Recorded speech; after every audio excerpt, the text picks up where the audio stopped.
Right, so today we'll be talking about the mechanism of action of a class of drugs known as calcineurin inhibitors.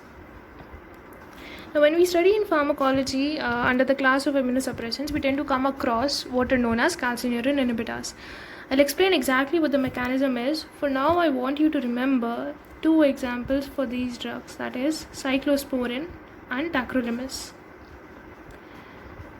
We'll see exactly how they act, where they act, why are they at all known as calcineurin inhibitors, what is calcineurin, what is the role of calcineurin in immunity, that is what we'll see.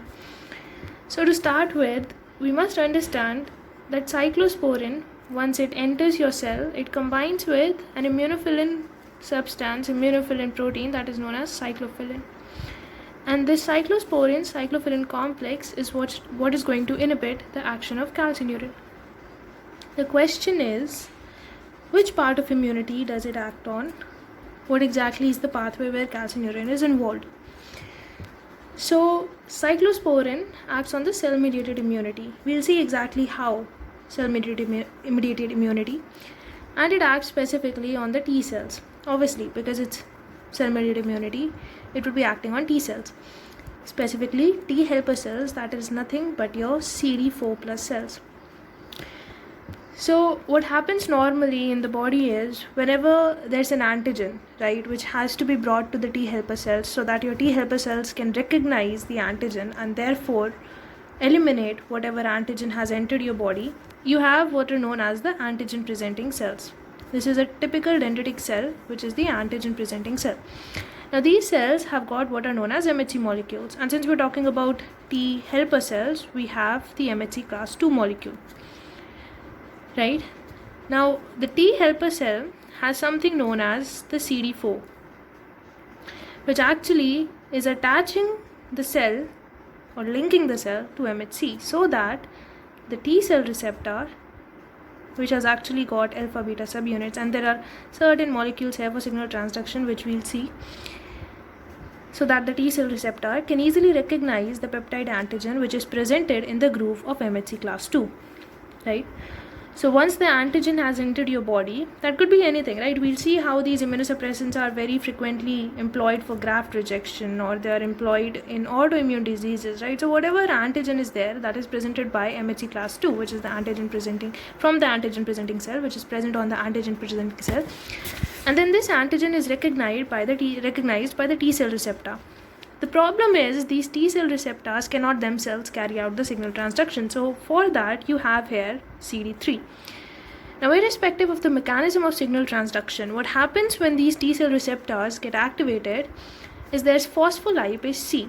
Now, phospholipase C pathway is nothing but the inositol triphosphate DAG pathway. So your PIP2 that is present in the membrane of the cell gets converted into IP3DAG, right?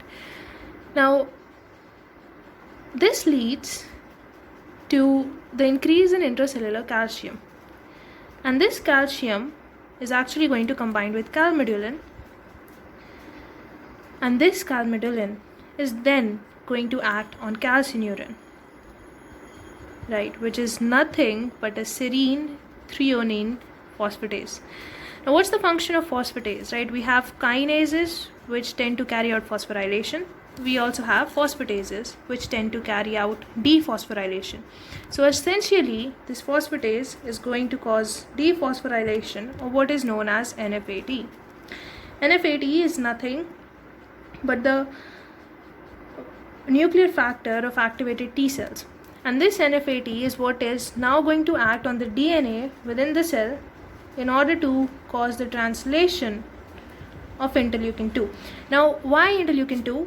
I forgot to mention, interleukin 2 is that one cytokine which is responsible for the autocrine signaling and proliferation of T cells.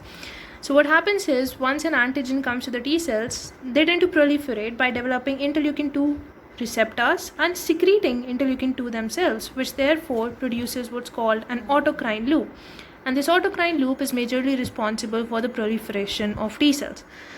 So our aim was to act on cell-mediated immunity, that is on T helper cells, and these T helper cells proliferate through interleukin 2. And in order for this interleukin 2 to be present, it's important that calcineurin gets activated, right? And this calcineurin carries out dephosphorylation of NFAT, which can then go to the nucleus, and within the nucleus, it can cause expression of interleukin 2. There are other things also like the granulocyte monocyte colony stimulating factor, which will go and act on the bone marrow to produce cells, granulocyte monocytes, that is the macrophages, and other cells like neutrophils, eosinophils, etc.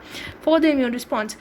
But what we should remember is that interleukin 2, which was important for the proliferation of T helper cells, is now no longer available if we give what are known as calcineurin inhibitors.